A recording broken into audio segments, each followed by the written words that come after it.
Is the PPT visible? Yes, sir. Yes. Yes, sir. In the last session, we started with studying the research approaches concept, and we discussed that there are two major research approaches, that is qualitative approach and quantitative approach. Qualitative approach is related to non-numeric type of data, and quantitative approach is related to the numeric type of information. In that, we discussed what is qualitative approach and quantitative approach, its advantages and disadvantages also we have discussed. The difference between qualitative method and quantitative methods also we have discussed.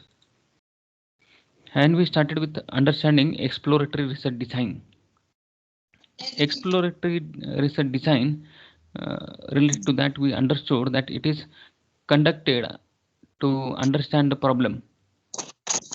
When there is a situation like there is no earlier or past study or any data which we can refer, this method can be used. When the problem is new, less information is available, then this type of exploratory research is very useful. So what we do in exploratory research is we go on exploring for more and more information from different sources, and then we try to understand the problem in a more better way. And this type of exploratory research can help us to formulate the different hypotheses, to formulate certain theories that we studied. And in qualitative techniques or qualitative approach, we have discussed that there are different techniques, those which can be used for collecting information for exploratory design. So those qualitative techniques which are useful for collecting information in exploratory design, those techniques we started discussing. We discussed the different projective techniques which can be used. Then depth interview we started with, and then we stopped. So we'll continue that in today's session. First of all, we discussed the different projective techniques. So here we understood that the projective techniques are used to take out the information which is hidden in the minds of the customers, which they resist to reveal. Those type of information related to their attitudes, perceptions towards different brands, towards different situations. Those type of information which, if we ask direct questions, they do not answer or they resist to answer. Such type of information can be collected by using these type of projective techniques. And in that techniques we understood, we discussed that there are different techniques. Few of the techniques may be the word association test, wherein the people are told to associate any word with the given word which comes into their mind first. So that type of word association test is there. Then completion test is there, wherein the participants are given some incomplete sentence or incomplete story which they are told to complete. And then third technique which we have discussed was construction test. So construction test means they are told to construct or build something. So they are given certain picture or certain names or certain pictures of people or some situation. Certain pictures are given, and then they are told to build a story or told to complete or told to write the dialogues or complete a story based on the people or the scene or the situation which they see in the picture. So that type of these three techniques we have discussed. There may be many techniques, but we have taken few representative techniques which can make you understand what is projective techniques. So that we discussed, and now we will discuss about the depth interview. The second qualitative technique in exploratory design for collection of information is your depth interview. In this type of depth interviews, you can observe that this involve talking to person who are well informed in the area being investigated. So those people who are directly or indirectly associated with that particular situation or that particular event or particular phenomena, and who are well informed, who are in close contact with that particular situation, and who are knowledgeable about that particular situation. Those are chosen for this depth interview. This can be different professionals. If somebody has unmuted the mic, you can please mute it so that there is no disturbance. So professionals or persons outside the organization, they may be chosen for this. And there may be different distributor, retailers, or even the marketing manager.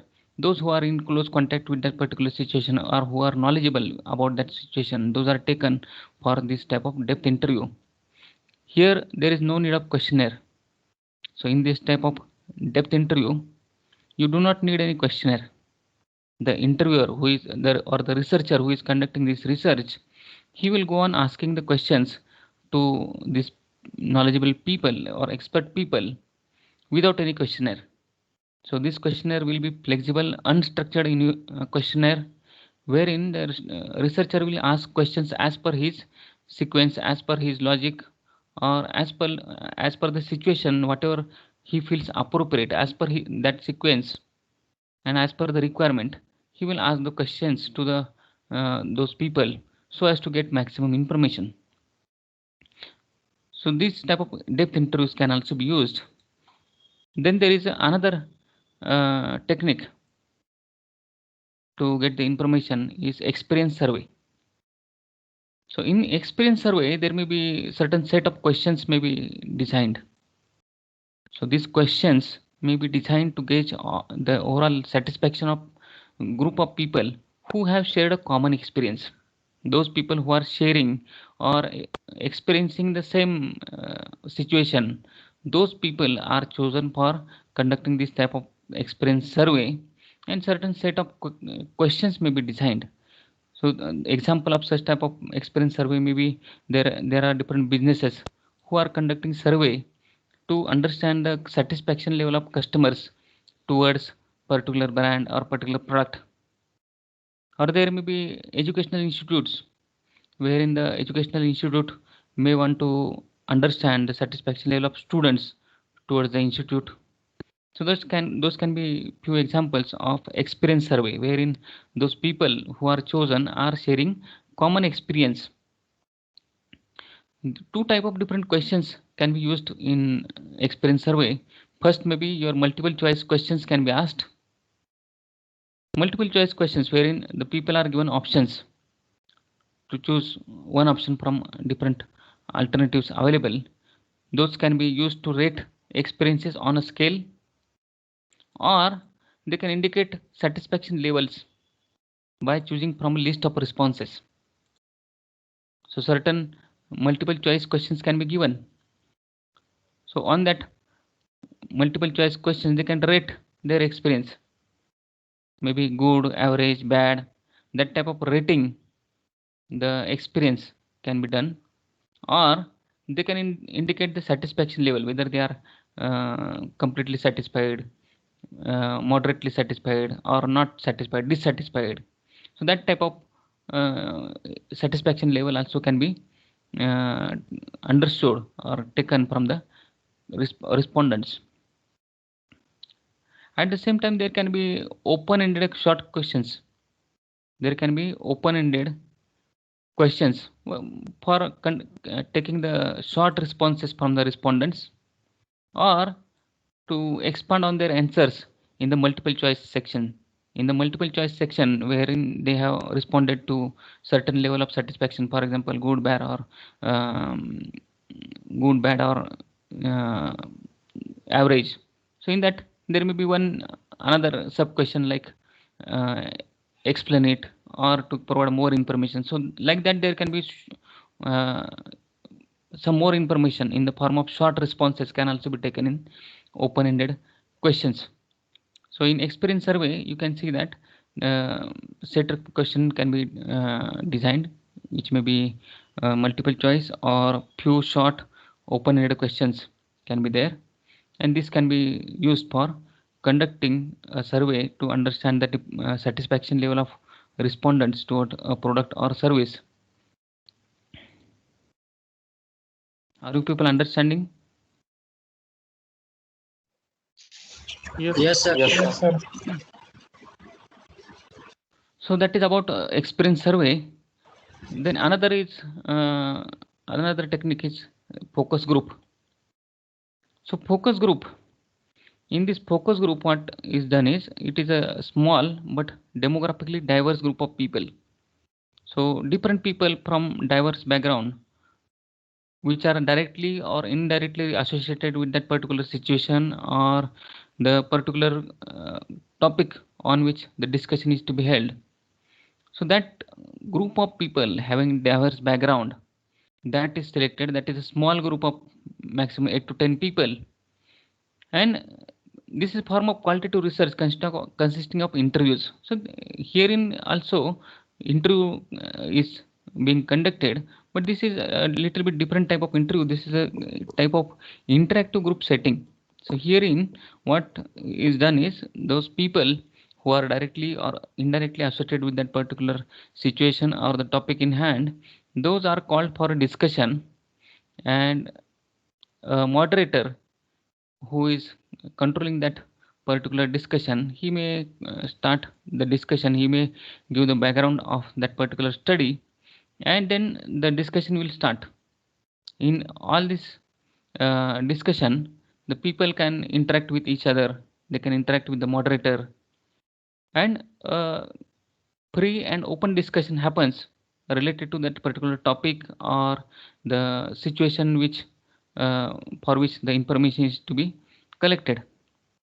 During this focus group interview, different notes and records are taken. The moderator or the researcher, what he does is he keeps a note of all those responses of the people. Whatever discussion is happening, he is taking the notes. At the same time, it may be recorded also with the help of a camera, or that type of recording also can be done. Audio video recording can also be done, and that discussion can be studied later. So like that, the focus group collects the information from a group of people who are called for a discussion, and a free and open discussion happens for a particular topic or situation in hand for which we want to collect information, and that is recorded or notes can be taken during the discussion. Selection of group members to be done carefully for effective and authoritative responses. So this selection of group members is important. While selecting those people for discussion, those people who are directly or indirectly associated with that particular situation or topic need to be called for a discussion. Those people who are in close touch with that particular situation, those are knowledgeable, those who are expert to talk upon that subject, those need to be carefully selected so that that group discussion can happen effectively. Are you getting this? Focus group. Yes, sir. Yes, sir. Yes, sir. So the researcher may call upon a focus group, maybe for example while launching a new product, to take opinion of the those people who are directly or indirectly associated with that launch of the product, maybe the different wholesalers, marketing manager, or expert in that particular field. Those are called to have a discussion related to the launch of a new product. There can be many different such situations for which a focus group can be conducted. Shall we go ahead? Yes, sir. Yes, sir. Then there is another technique, qualitative technique for collecting information in exploratory research is observation. Observation means observing the situation, observing the participants, observing their behavior in natural setting and in naturally occurring situations.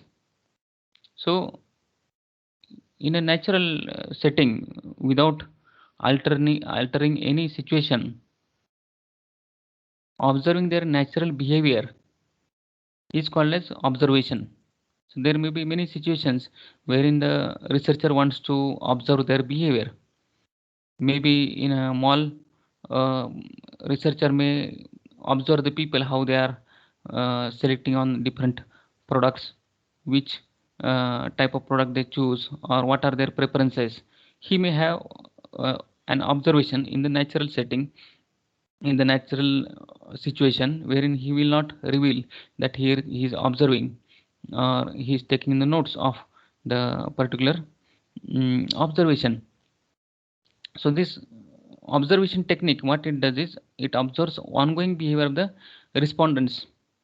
So the natural behavior of the respondents in ongoing situations, that is observed by the researcher.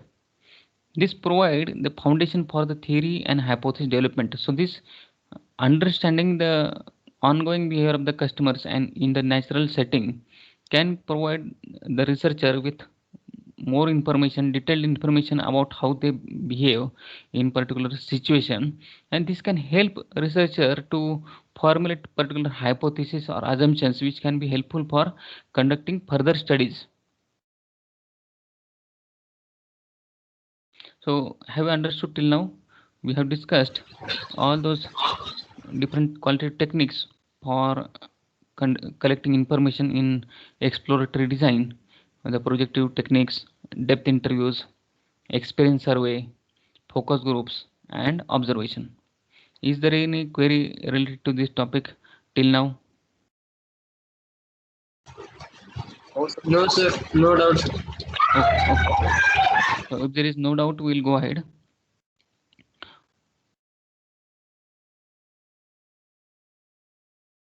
Then we'll start about the another design. We have discussed the exploratory design till now.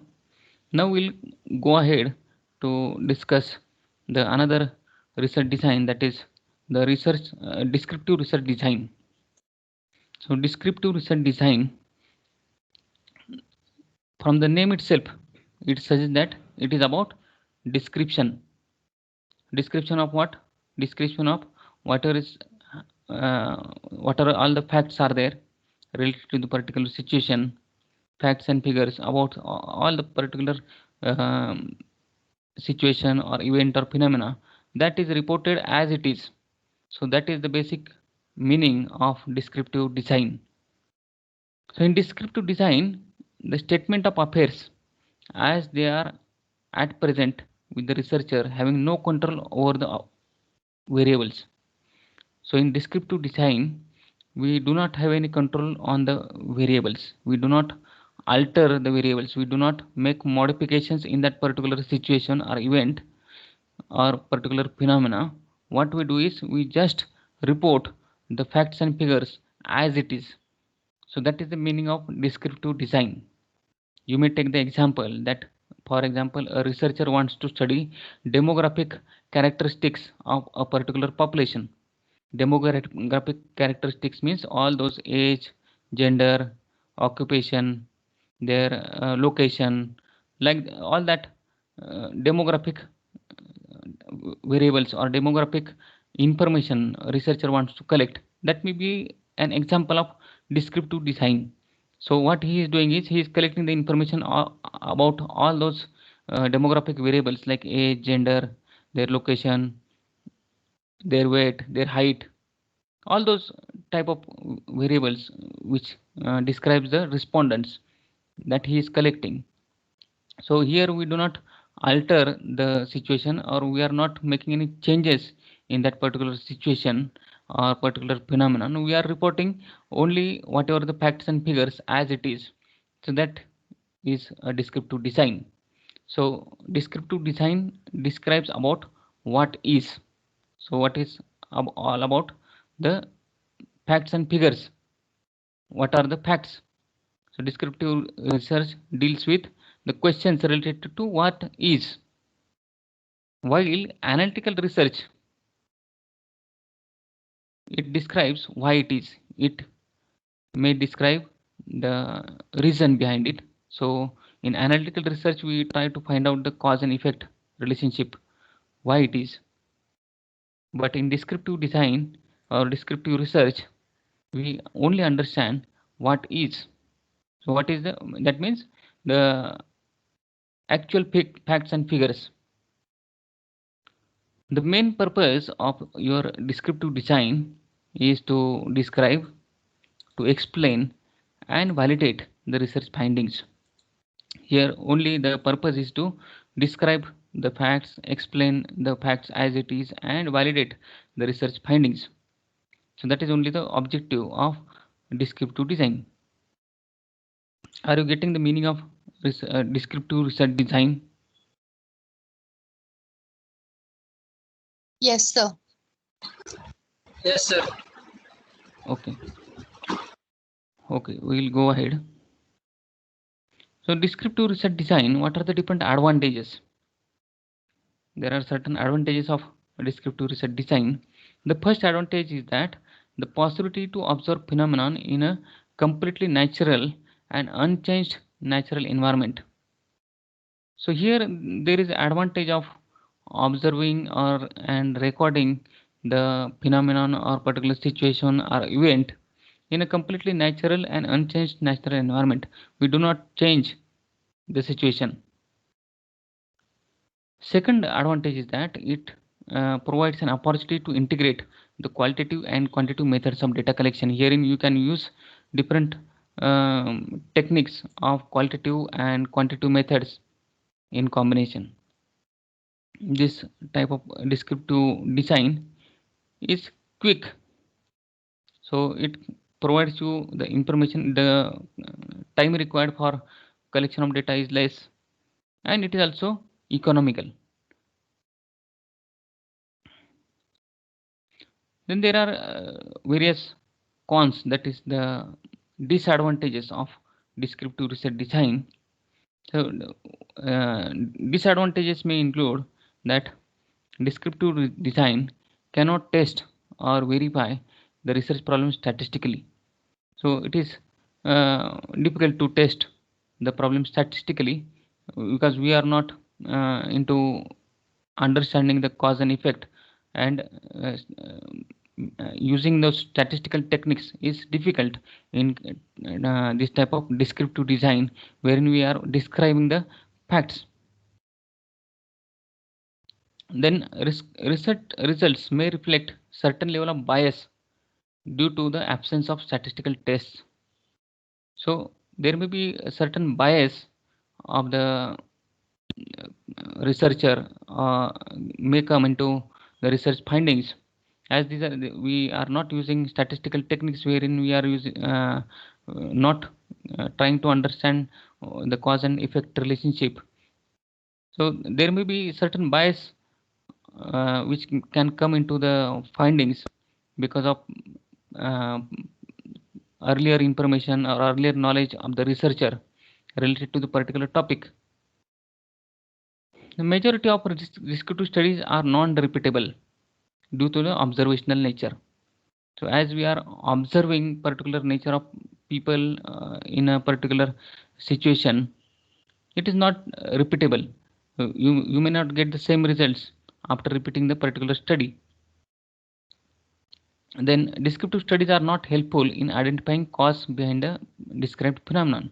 So as we have discussed, this is not helpful in identifying the cause and effect relationship between different variables. Herein we are only describing the different facts about the different happenings or different situations or the problem in hand. Then there may be another disadvantage of reactivity. So this reactivity means the people can change their behavior while they are doing their activities. They may change their behavior if they come to know that some person is observing us. They may change their behavior, they may alter their behavior, they become alert or they may become conscious that somebody is observing them, so they may change their behavior. That may be one of the advantage of your descriptive research design. Are you getting till now? Yes, sir. Yes, sir. Yes, sir. Okay. Yes, sir. Okay. Few examples of descriptive research design we'll discuss. These are certain type of descriptive research can be conducted for different situations or different topics, like what are the most effective employee motivation tools in IT sector in the 21st century. So to understand different employee motivation tools, descriptive research design can be used. Descriptive research may be conducted to understand the different tools for employee motivation. Here in this example, we are just identifying, just observing or learning the different employee motivation tools, particularly in IT sector in 21st century. We are just describing the different tools which we are observing or which we are studying. Second example, what is the impact of online marketing on consumer behavior in consumers among students in Pune city? So here in this example, we are understanding the online behavior of students in Pune city. So how they are behaving, that actual behavior of the students we are reporting in the study. Another example may be what are the different main distinctive traits of organizational culture of Amazon India. So we are describing the different distinctive traits or characteristics of organizational culture of Amazon. So another example, what is the impact of GST in financial industrial growth? So impact of GST, what are the different facts and figures that we'll describe in this study. So in all these examples, you can see that the researcher is describing the facts about that particular situation or about the particular problem in hand. Getting it? Yes, sir. Going ahead, we'll understand the different types of descriptive research design. There can be two main types of descriptive research design. The first major type is cross-sectional design. Another is longitudinal. So here we will be studying the cross-sectional and longitudinal type of descriptive research designs. So sometime back in earlier session, maybe Vinod asked about what is longitudinal. So herein we will be discussing in detail about these types: cross-sectional design and longitudinal design. These designs, cross-sectional design and longitudinal design, will be further subdivided. So cross-sectional design will be subdivided into single cross-sectional design and multiple cross-sectional design. And this longitudinal design will be divided into three subtypes, that is panel study, cohort study, and retrospective study, isn't it? So we are going to discuss all these main types of descriptive design and all those subtypes under those two major types that we are going to study in detail. First of all, we'll understand the concept of cross-sectional research. Cross-sectional. So what is this type of descriptive design that we need to understand? So herein, the cross-sectional study involves looking at people who differ on one key characteristic at one specific point of time. The data is collected at some time from people who are similar on other characteristics but different on key factors of interest such as age, income, and geographic locations. Participants are mutually separated into groups known as cohorts, isn't it? So cross-sectional study, the important aspect of this cross-sectional design is that the study is done at one specific point of time, at one particular date and time. At one particular specific point of time, that study is conducted to observe different characteristics of the people or the group of people under study. That is the meaning of cross-sectional study. So we are taking a cross-section of particular group of people or group of respondents.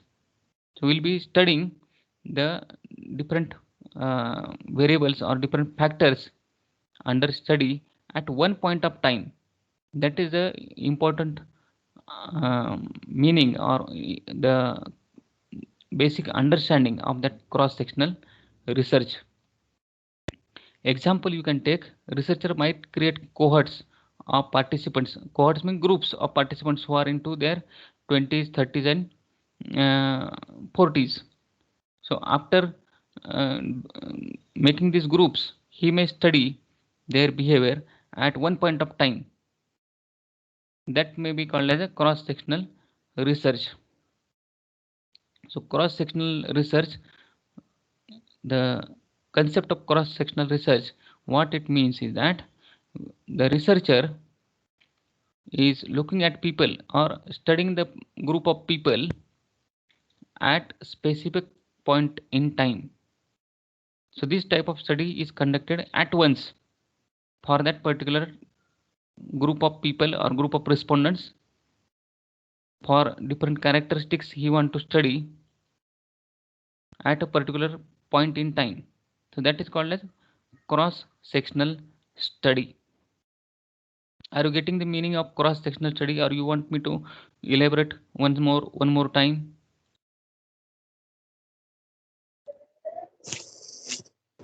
Please elaborate one more time. Okay. So instead of looking at this,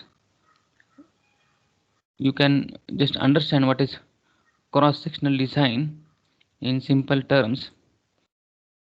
A researcher in descriptive study, for example, wants to study the demographic characteristic of a group of people. For example, we take this example that a researcher wants to understand the demographic characteristic of a group of people, maybe the age, gender, their location, their occupation. So all those information related to their demographic information. Getting till this? Yes, sir. Hmm? Yes, sir. Yes, sir. So researcher will take the information or collect the information about the people or the respondents under study at one point of time. At one point of time means only once he will take the information from these people, and for that particular point of time, whatever facts he observed, he will report it. This is cross-sectional study. Important thing is that here the study is not repetitive. He will not repeat the study. He will not observe the change in the demographic variables. He is just studying the demographic variables at particular point in time. For particular time, he is observing their demographic variables or demographic characteristics of that particular group of people. That can be called as a cross-sectional design. Cross-sectional design means for one point of time the study is conducted at once. So for example, if a researcher is studying this demographic variables or demographic characteristic of people for on particular date, so those characteristics which he is observing, that will be applicable for that particular point in time only. If he conducts the same study after 1 year, the demographic characteristic may change, isn't it? Getting my point? Yes, sir. Yes, sir. So the researcher is conducting that particular study or collecting that information at only one point of time, and he is just describing those facts about those demographic characteristic of the people at that particular point in time. That is called as cross-sectional research or cross-sectional design. There may be another study which is just opposite to this or different than this, maybe a longitudinal study. In longitudinal study, the researcher may study the same group of people after regular intervals. Means there will be a repetitive study on the same group of people. But in cross-sectional research, the group of people is studied for only that particular point in time. That is called as cross-sectional design or cross-sectional research. Are you getting it now? Yes, sir. Yes, sir. So do you have any queries related to what we have discussed today?